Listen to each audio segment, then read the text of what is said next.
대입시청자 DSR 제강 주주 여러분들 반갑습니다. DSR 제강 관련해서 여러분들이 투자하시면서 알고 계셔야 되는 중요한 이슈와 주가에 영향을 미칠 만한 요소들 하나하나 전달해 드리고 있는 멘토 이진욱입니다.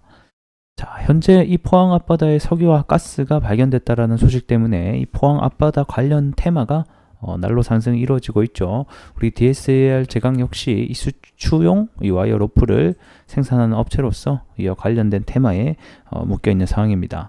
그래서 오늘은 석유가 발견됐다라는 이야기는 다들 알고 계실 것 같아서 이 포항 석유의 좀 과거 이야기를 중점적으로 여러분들과 함께 하면서 앞으로의 대응 방법 같이 얘기 나눠보도록 하겠고, 기술적으로 들어가서도 어떤 중요한 포인트들이 있는지도 하나하나 좀 얘기해보는 시간들 가져보도록 하겠습니다. 이번 포항 앞바다 석유 관련 테마로 이 DSR 제강이 엮이게 된 이유를 먼저 보게 되면 얘네들의 품목 판매 제품 중에 와이어 로프라는 게 있습니다. 한마디로 쇠로 만든 밧줄이죠. 요게 이제 유전 시추용에 들어간다라는 사실이 시장에서 부각이 되면서 주가가 급등 그리고 관련주로 편입이 되었다, 이렇게 알고 계시면 좋을 것 같습니다. 자, 그래서 어제 해당 이슈로 인해서 주가가 21%까지 급등이 나왔다가 오늘은 조금 조정세가 들어가고 있는 것으로 보여집니다. 아침 시가가 마이너스 5% 갭 하락으로 시작을 해서 장 중간에 오전에 한번 좀 들어주기는 했었으나 이제는 슬슬 뭔가 이제 한국 석유라던가 석유 관련, 그 다음에 이 GSE 가스 관련 테마들이 크게 가는 상황이고, 나머지 밑에 있는 어떤 철강이라던가 밑에 부품 관련 시추용 부품이라던가 이런 회사들은 오늘은 조금 전반적으로 조정세가 나타나고 있는 모습을 우리가 확인해 볼 수 있을 것 같습니다.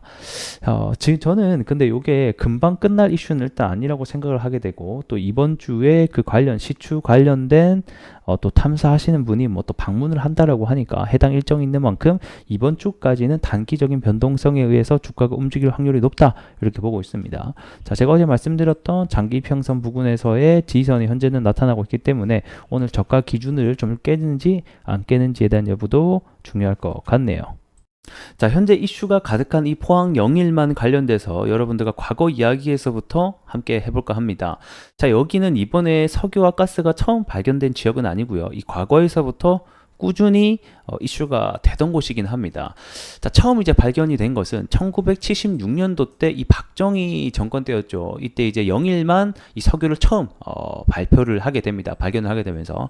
그래서 이제 1차 오일 쇼크가 당시에 있었던 국민들은 이제 TV를 보면서 정말 만세를 외칠 정도로 기뻐했었는데, 근데 여기서 이제 발견이 된 게 기름이 원유가 결국에는 아니다라고 확인이 되면서 결국에는 경제성이 없다, 이렇게 한번 이제 일단락되는 사건들이 발생을 하게 됐죠. 자, 그리고 나서 1998년도 이제 여기 동해 가스전을 또 발견을 하게 됩니다. 이때 이제 탐사 시추에 성공을 하게 된 이제 한국 최초의 가스전이다라고 보시면 될 것 같고, 양은 500만 톤 정도, 사실 크진 않습니다. 굉장히 작은 양이었는데 어쨌든 간에 요거를 이제 시추에 성공을 해서 2004년부터 해서 자, 11월부터 해서 1,000톤씩 생산을 하게 됩니다. 그래서 요게 2021년도까지 실제로 가스를 생산을 하긴 했었어요. 근데 현재는 이제 생산시설 철거를 진행 중에 있고요. 그래서 이 동해전 가스전 같은 경우에는 17년 동안 약 1조 2천억 원 정도를 투자를 해가지고 총 2조 6천억 정도가 달성이 된 프로젝트이기도 합니다. 그래서 이때 이제 개발을 시작하기 전에는 한 정부 수입이 한 4천억 정도 수입이 될 것이라고 예상이 됐는데, 막상 해보고 나니까 한 450억 정도밖에 수입이 안 나왔었거든요. 그만큼 이 개발에 대한 타당성 논란이 있던 곳이기도 했었습니다. 자, 그뿐만 아닙니다.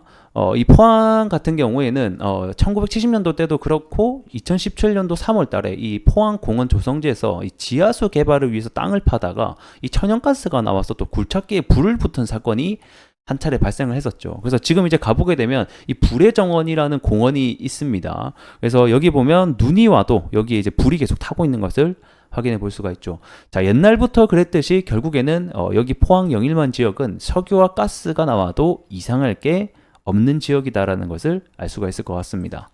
그래서 이번에 발견된 게 여기 팔강구와 여기 요쪽이라고 봐야 되겠죠. 기존에 발견된 거는 동해 가스전이고, 그래서 이 동해 가스전 대비해서 이번에 발견된 양이 한 300배 정도가 많다. 그래서 사업 가치가 있을 수 있다라고 이야기가 들끓고 있는 것입니다.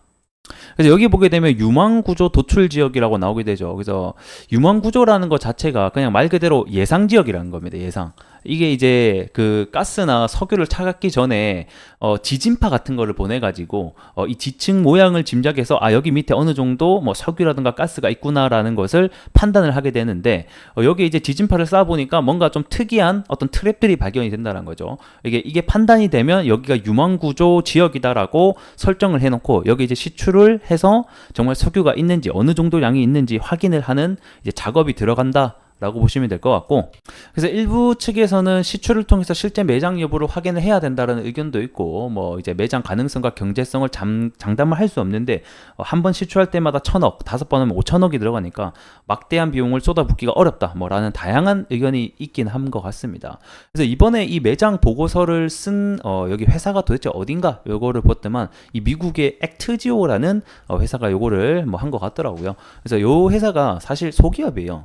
종업원이 한 10명 정도밖에 안 되는 작은 회사라고 지금 보여지고 있는데, 근데 중요한 것은 여기에 있는 이 CEO가 이 미국 세대 최대 기업 중에 하나죠. 이 석유, 이 엑슨모빌의 당시 엄청나게 그 매장량을 하나 발견을 했었던 이 남미 광구의 이 시추 탐사를 주도했던 인물 중에 하나이기도 하고, 다른 광구 역시 발견을 했던 인물이어서 그래서 어느 정도 신뢰도는 있지 않을까, 저는 또 이런 생각을 하게 됩니다. 그래서 뭐 결국에는 이 프로젝트명 대왕고래라고 해서 오는 11월 뭐 12월부터 시추 탐사가 나설 것으로 예상이 되고 있죠. 그래서 그만큼 시장에서는 신선한 재료라고 또 판단을 하고 있고, 만약에 정말 발견이 된다라고 하면 이게 이제 또 우리나라가 뭐 한 차례 이 가스를 캐는 적은 있지만 또 산유국으로 될 수 있는 중요한 기로에 놓여 있다 보니까 굉장히 또 시장에서는 뜨겁게 반응을 하고 있는 것 같습니다. 그래서 여기서 우리가 생각을 해봐야 될 것은 올해 말까지 일단은 이러한 일정들이 있으니까 그 전까지 계속해서 이와 관련된 뉴스가 나올 때마다, 이슈가 나올 때마다 이 관련주들이 재료가 일정으로 크게 움직일 수 있다는 점도 알고 계시면 될 것 같고요. 올해 말쯤 되면 뭐 이와 관련된 어느 정도 매장량이 있는지 나오지 않을까요? 그래서 이 정도 일정이 있다라고 보시면 될 것 같습니다. 자, 오늘 영상은 여기서 마무리해 보도록 하겠고요. 저는 또 다음 시간에 더 나은 내용으로 여러분들께 인사드릴 수 있도록 하겠습니다. 좋아요, 구독 한 번씩 눌러주세요. 고맙습니다.